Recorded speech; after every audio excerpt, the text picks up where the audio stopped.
राज्य मंत्रिमंडळाच्या आज झालेल्या बैठकीत शेतकरी, विद्यार्थी आणि कर्मचाऱ्यांसाठी दिलासादायक निर्णय घेण्यात आलेत. जलसंपदा विभागातर्फे अहिल्यानगर जिल्ह्यातील साळकाई उपसा सिंचन योजनेसाठी 1,234 कोटी रुपयांच्या निधीला मंजुरी देण्यात आली असून यामुळे 32 दुष्काळी गावांमधील 9,600 हेक्टर क्षेत्र ओलिताखाली येणार आहे. तसेच राज्यातील 54 प्रदूषित नद्यांच्या स्वच्छतेसाठी महाराष्ट्र राज्य नदी पुनरुज्जीवन प्राधिकरण स्थापन करण्याचा ऐतिहासिक निर्णयही या बैठकीत घेण्यात आला. शिक्षण क्षेत्रात तब्बल 12 वर्षांनंतर मोठा बदल करत सरकारने 8वी ते 12वीच्या दिव्यांग विद्यार्थ्यांच्या शिष्यवृत्तीत वाढ केली आहे. महसूल विभागात परिरक्षण भूमापक हे नवीन पद निर्माण करून कर्मचाऱ्यांना पदोन्नतीची संधी उपलब्ध करून दिली आहे. यासोबतच अमरावती महापालिकेला क्रीडा संकुलासाठी जागा आणि अनुसूचित जाती आरक्षण उपवर्गीकरणासाठी मुख्य सचिवांच्या अध्यक्षतेखाली समिती स्थापन करण्यास मान्यता देण्यात आली. या निर्णयामुळे दुष्काळी भागातील शेतीला पाणी आणि विद्यार्थ्यांना आर्थिक बळ मिळून राज्याच्या सर्वांगीण विकासाला गती मिळणार आहे.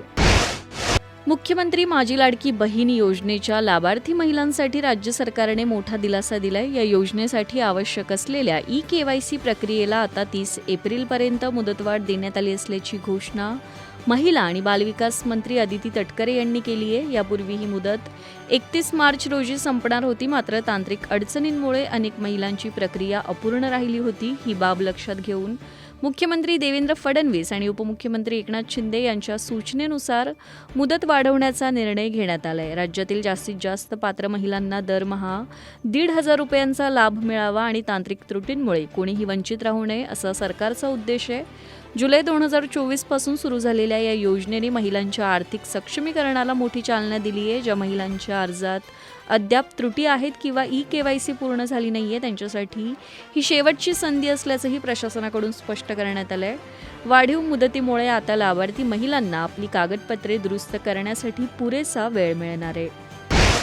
पंतप्रधान नरेंद्र मोदी यांनी बुधवारी आसाममधील धेमाजी येथे जाहीर सभेला संबोधित करताना भाजप एनडीएच्या विजयाची हॅट्रिक होणार असल्याचा ठाम विश्वास व्यक्त केला. यावेळी त्यांनी काँग्रेसवर कडाडून टीका करत राजकुमार पराभवाच्या उंबरठ्यावर असल्याचं म्हटलं. विशेष म्हणजे आसामची ओळख आता केवळ चहापुरती मर्यादित नसून चीप निर्मितीचे जागतिक केंद्र म्हणून होईल असा शब्दही त्यांनी दिला. या दौऱ्यात पंतप्रधानांनी दिब्रुगडमधील चहाच्या मळ्यात जाऊन महिला कामगारांशी संवाद साधला, पाने तोडली आणि त्यांच्यासोबत सेल्फीही काढली. दरम्यान निवडणुकीच्या वातावरणात इतर राज्यातही राजकीय घडामोडींना वेग आलाय. कोलकाता येथे निवडणूक आयोगाच्या कार्यालयाबाहेर भाजप आणि टीएमसी कार्यकर्त्यांमध्ये तीव्र संघर्ष झाला, तर केरळमध्ये भाजपने हाय स्पीड रेल्वे आणि महिलांसाठी पेन्शनचे आश्वासन दिले. आसामसाठीच्या जाहीरनाम्यात भाजपने लव जिहादवर कारवाई, घुसखोरांविरुद्ध मोहीम आणि 2 लाख नोकऱ्यांचं आश्वासन दिले. दुसरीकडे अभिषेक बॅनर्जी यांनी भाजपकडून बंगालची लोकसंख्या रचना बदलली जात असल्याचा गंभीर आरोप केलाय. इराण आणि अमेरिका यांच्यातील वाढत्या संघर्षादरम्यान जागतिक राजकारणात मोठी खळबळ उडाली आहे. ब्रिटनचे पंतप्रधान कीर स्टारमर यांनी हे आमचे युद्ध नसल्याचं स्पष्ट करत अमेरिकेची साथ देण्यास नकार दिला. या युद्धामुळे होणाऱ्या आर्थिक परिणामांना तोंड देण्यासाठी ब्रिटन सज्ज असून मध्य पूर्वेतील तणाव कमी करण्यासाठी 35 देशांची महत्त्वाची बैठक बोलावली असल्याचं स्टारमर यांनी जाहीर केलं. होर्मुझची सामुद्रधुनी पुन्हा सुरू करून जागतिक तेल पुरवठा सुरळीत करणं हे आमचं प्राधान्य असल्याचं त्यांनी स्पष्ट केलं. दुसरीकडे मित्र राष्ट्रांकडून अपेक्षित पाठिंबा न मिळाल्याने अमेरिकेचे राष्ट्राध्यक्ष डोनाल्ड ट्रम्प संतप्त झालेत. इराणविरुद्धच्या कारवाईत सहकार्य न मिळाल्यास अमेरिका नाटो या शक्तिशाली लष्करी संघटनेतून बाहेर पडण्याचा विचार करत असल्याचे संकेत ट्रम्प यांनी दिलेत. ब्रिटनने घेतलेल्या या भूमिकेमुळे ट्रम्प प्रशासनाला मोठा राजनैतिक धक्का बसला असून पाश्चात्य देशांमधील ही फूट जागतिक सुरक्षेच्या दृष्टीने चिंतेचा विषय ठरते. ब्रिटन आता युद्धात पडण्याऐवजी राजनैतिक मार्गाने संकट सोडवण्यावर भर देतोय.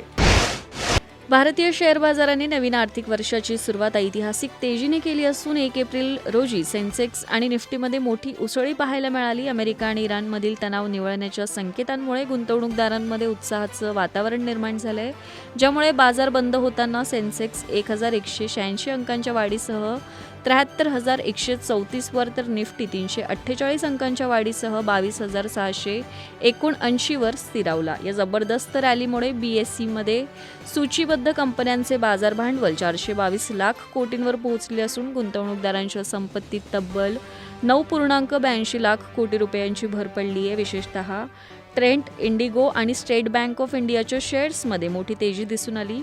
मिड कॅप आणि स्मॉल कॅप निर्देशांकांनीही बाजाराला बळ दिलं असून बहुतांश क्षेत्रे हिरव्या निशाण्यावर बंद झाली आहेत. जागतिक बाजारपेठेतील अनिश्चितता आणि इराण-इस्रायल युद्धाच्या पार्श्वभूमीवर सोन्या-चांदीचे दर वाढलेत. एप्रिल महिन्याच्या पहिल्याच दिवशी सराफ बाजारात मोठी तेजी पाहायला मिळाली असून सोन्याच्या दरात 3,500 रुपयांची, तर चांदीच्या दरात तब्बल 6,000 रुपयांची वाढ झाली. आज राज्यात सोन्याचा दर प्रति 10 ग्रॅम 1,49,500 रुपयांवर पोहोचला असून चांदी 2,46,000 रुपये प्रति किलो झाली आहे.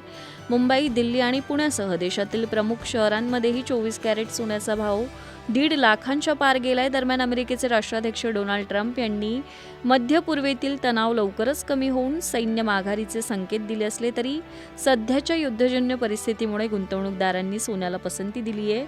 ऐन लग्नसराईच्या काळात झालेल्या या दरवाढीमुळे सर्वसामान्यांच्या खिशाला मोठी कात्री लागणार आहे. बाजारातील ही अस्थिरता पुढील काही दिवस कायम राहण्याची शक्यता वर्तवण्यात येते.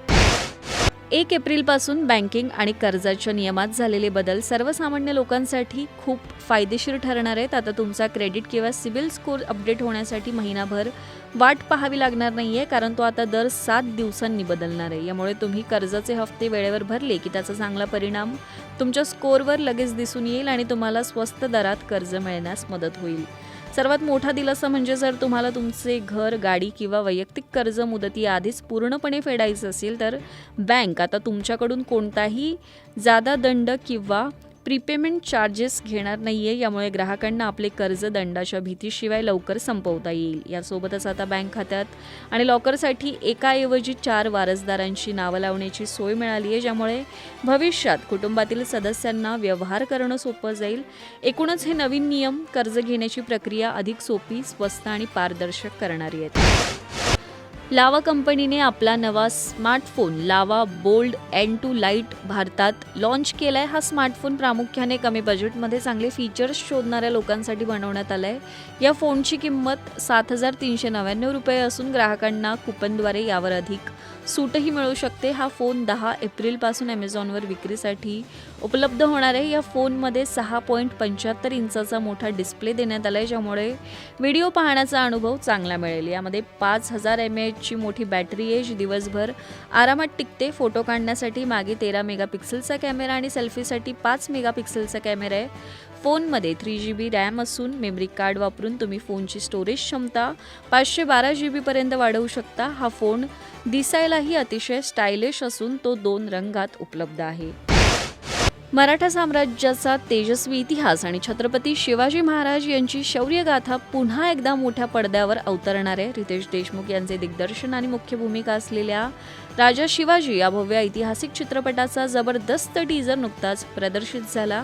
या चित्रपटात रितेशने शिवरायांचे कणखर रूप साकारले असून संजय दत्त क्रूर मुघल शासकाच्या, तर अभिषेक बच्चन संभाजी भोसले यांच्या भूमिकेत दिसणार आहेत. अजय अतुल यांचे संगीत आणि संतोष सिवन यांचे छायांकन या चित्रपटाला वेगळ्या उंचीवर नेणारे आहे. स्वराज्य स्थापनेचा संघर्ष मांडणारा हा महाकाय चित्रपट महाराष्ट्र दिनाचं औचित्य साधून 1 मे 2026 रोजी मराठी, हिंदी आणि तेलुगू भाषांमध्ये जगभरात प्रदर्शित होणार आहे. IPL 2026च्या पहिल्याच सामन्यात गुजरात टायटन्सचा 3 गडी राखून पराभव करणाऱ्या पंजाब किंग्स संघाला विजयानंतर मोठा धक्का बसला. निर्धारित वेळेत षटके पूर्ण न केल्यामुळे कर्णधार श्रेयस अय्यर याला 12 लाख रुपयांचा दंड ठोठावण्यात आलाय. गुजरातने दिलेल्या 163 धावांच्या आव्हानाचा पाठलाग करताना कुपर कॉनोलीने नाबाद 72 धावांची वादळी खेळी करत पंजाबला विजय मिळवून दिला. मात्र शेवटच्या षटकात वेळेअभावी पंजाबला 5 ऐवजी 4 खेळाडूच सर्कल बाहेर ठेवावे लागले होते. ही चूक श्रेयस अय्यरला महागात पडली असून पुन्हा अशी चूक झाल्यास दंडाची रक्कम 24 लाखांवर पोहोचू शकते.